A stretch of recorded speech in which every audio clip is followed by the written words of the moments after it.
dinuguan with langka. Ganito pa ang luto namin kapag sa handaan dito sa Linang. Dito sa sibuyas at bawang. Ito na pong karne baboy ang ilalagay natin. Ang kutsoy na po muna natin ito. Ilalagay po tayo ng paminta at asin. Langka sa dinuguan. Nasubukan nyo na po ba ito?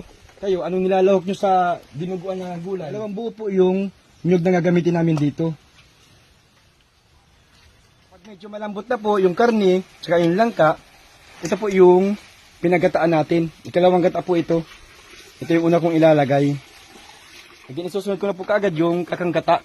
O yung unang gata. Then haluin lang po natin ang haluin yan. Huwag nyo pong titigilan ng paghalo. At yan po ay magbubuo-buo. Malapit na po siya maglapot. Maglalagay tayo ng siling haba. Maglalagay tayo ng kalamansi. Ito na po ang aming dinuguan with langka.